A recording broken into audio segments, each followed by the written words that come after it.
2.5 माह में ये तालिबान ने तीसरी बार चमन बॉर्डर बंद किया है सर। पिछले महीने तुरखम बॉर्डर बंद किया एहतजाज करके। कहा जा रहा है कि पाकिस्तानी हुक्काम को तालिबान ने किसी किस्म की पेशगी इत्तला भी नहीं दी थी। किस बात का गम गुस्सा है सर ये? कोयटा से खबर दें आपको, रेलवे स्टेशन के करीब धमाका हुआ है। पुलिस और रेस्क्यू टीमें रवाना हो गई हैं। कोयटा में रेलवे स्टेशन के करीब धमाका हुआ है। इब्तदाई मालूमात के मुताबिक पुलिस और रेस्क्यू की टीमें रवाना कर दी गई हैं। पहले हम ब्रिटिश के गुलाम थे, ठीक है, अब हम अमेरिका के गुलाम हैं। अच्छा। और कल को हम चाइना के गुलाम होंगे। हमारी जो अपनी आइडेंटिटी है वो किधर गई?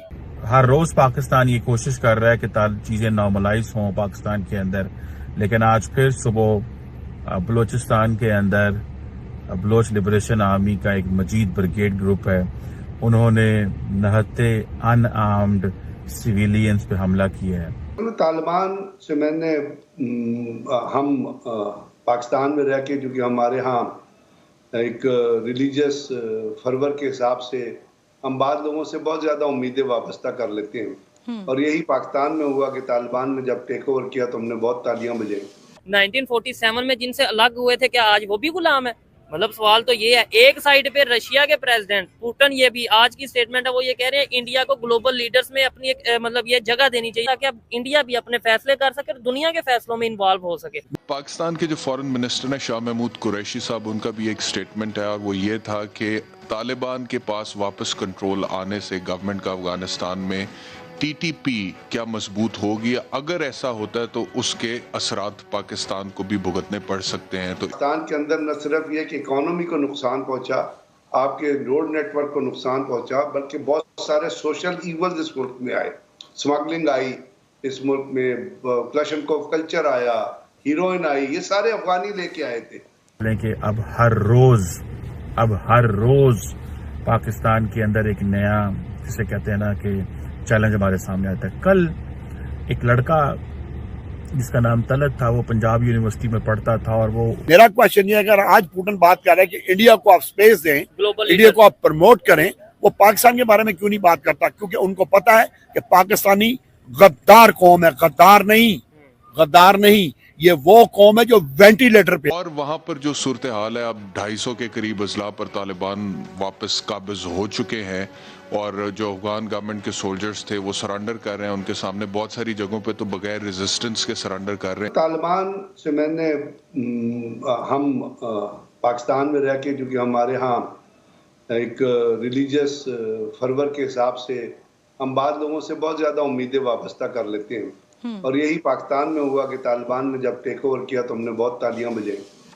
अब एक हकीकत तो थी कि तालिबान वहां पे आ गए, उसको एक्सेप्ट तो करना था, लेकिन माजी में भी तालिबान का रवैया, बावजूद इसके कि पाकिस्तान ने इतने अरसे तक अफगानिस्तान के महाजरीन का जो बोझ बर्दाश्त किया, जिसकी वजह से पाकिस्तान के अंदर न सिर्फ ये कि इकोनॉमी को नुकसान पहुंचा, आपके रोड नेटवर्क को नुकसान पहुंचा, बल्कि बहुत सारे सोशल इवल्स इस मुल्क में आए।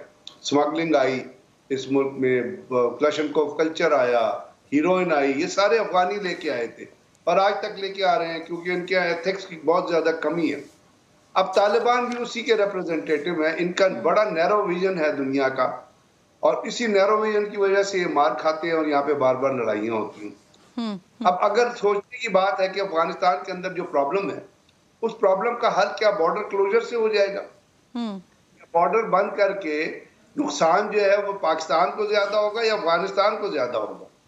हाँ, ये तो हो नहीं सकता कि पाकिस्तान अपने बॉर्डर खोल के सारे अफगान शहरियों को आओ हमारे आगे गले लग जाओ, क्योंकि जब आप पाकिस्तान को वहां बैठ के जो है बुरा भला कहते हैं, तो पाकिस्तान को अपना रूल एंड रेगुलेशन तो बनाने हैं। दुनिया से वो वैसे कटे हुए हैं। एक मुल्क है जो उनको सपोर्ट प्रोवाइड कर रहा है। अनाज के आप पाकिस्तान में जो आप डॉलर की कीमत होती जाती देख रही हैं, जिस तरह आपकी इन्फ्लेशन हो रही है, घी की कीमतें बढ़ रही है, अनाज की कीमतें बढ़ रही, वो अफगान स्मगलिंग की वजह से बढ़ रही है। वो अफगानिस्तान के अंदर का इम्पैक्ट है जो आपके ऊपर, हमारे पाकिस्तान के लोगों के ऊपर ट्रांसफर हो रहा है। और ये तमाम चीजें करके उनको ये पता नहीं कि वो अपना कितना नुकसान कर रहे हैं। पाकिस्तान से जाती है फूड की, वहां ऑलरेडी शॉर्टेज है। ह्यूमैनिटेरियन एड के तौर पे रोजाना आप सोशल सिक्योरिटी भी और आपके फिलैंथ्रोपिस्ट भी जो है वो अनाज और बाकी चीजें उनके हवाले कर रहे हैं। तो इसको एक नहायत ही बेवकूफाना, नहायत ही स्टूपिड किस्म का डिसीजन है, जो उनके सिर्फ और सिर्फ उनके टनल विजन की वजह से आता है। उनके नैरो विजन की वजह से और यही लोग बात कर रहे थे कि वो आ तो गए हैं, हुकूमतों को किस तरह चलाएंगे, पर आज उन्होंने इस चीज का बार-बार मुजाहरा कर रहे हैं। सर आपकी बात से तो मुझे ये लग रहा है कि ये पुरानी अपनी रविश पे तालिबान वापस आ सकते हैं। जो हमारी तरफ से जो उम्मीदें लगाई जा रही थी या वजीर खारजा जिस तरह के बयानात दे रहे थे कि ये वो वाले तालिबान नहीं है, तो वो सब बेकार है सर। बिल्कुल, ये वो वाले तालिबान तो इन्होंने प्रूव नहीं किया कि वो है। हर रोज पाकिस्तान ये कोशिश कर रहा है कि चीजें नॉर्मलाइज हों पाकिस्तान के अंदर, लेकिन आज फिर सुबह बलूचिस्तान के अंदर बलोच लिबरेशन आर्मी का एक मजीद ब्रिगेड ग्रुप है, उन्होंने नहते अनआर्म्ड सिविलियंस पे हमला किया है। ऐसे लोग जो क्वेटा के रेलवे स्टेशन पे खड़े हुए थे उन पे हमला किया गया। सवाल ये पैदा होता है कि कोई मासूम लोगों की जान क्यों लेगा? कोई भी हो, आपका कोई मजहब हो, कोई ग्रोह हो, कोई फिरका हो, आप क्यों मासूम बच्चों की, खवातीन की क्यों जान लेंगे? आपको पता है, मैं यहाँ पे कई दफा आपको बता चुका हूं कि दो तरह के मेन टारगेट हैं जो पाकिस्तान के को जिसका सामना है। एक तो जो फेथ बेस्ड मिलिटेंट्स हैं एंड दूसरा ये एथनिक मिलिटेंट्स हैं। जो फेथ बेस्ड मिलिटेंट्स हैं उस पर तो मैं बता चुका हूं कि आपको ये मजहबी जमातें जिसमें टीटीपी, अलकायदा, बाकी जो हैं ये हैं, और दूसरा जो मिलिटेंट ऑर्गेनाइजेशंस जो कि एथनिक हैं, पर्टिकुलरली जो बलूचिस्तान के अंदर जो ख़ास तौर पे 2000s में जब उस वक़्त फॉर्मर जनरल परवेज़ मुशर्रफ ने ये फ़ैसला किया कि बलूचिस्तान के एक सरदार नवाब अकबर बुगटी को टारगेट किया बिकॉज वो स्टेट के ख़िलाफ़ बंदूक उठा के पहाड़ों पे चले गए। उसके बाद एक ख़ास किस्म की एक मूवमेंट, एक लहर चली जो कि आज तक पाकिस्तान उसको काउंटर नहीं कर सका और कर्टेल नहीं कर सका। आज 25 साल तकरीबन हो गए हैं इस मूवमेंट को। इसके समझ लें कि अब हर रोज पाकिस्तान के अंदर एक नया, जिसे कहते हैं ना कि चैलेंज हमारे सामने आता है। कल एक लड़का जिसका नाम तलत था, वो पंजाब यूनिवर्सिटी में पढ़ता था और वो उसने एक प्रेस कॉन्फ्रेंस की जो बड़ी इंटरेस्टिंग प्रेस कॉन्फ्रेंस थी।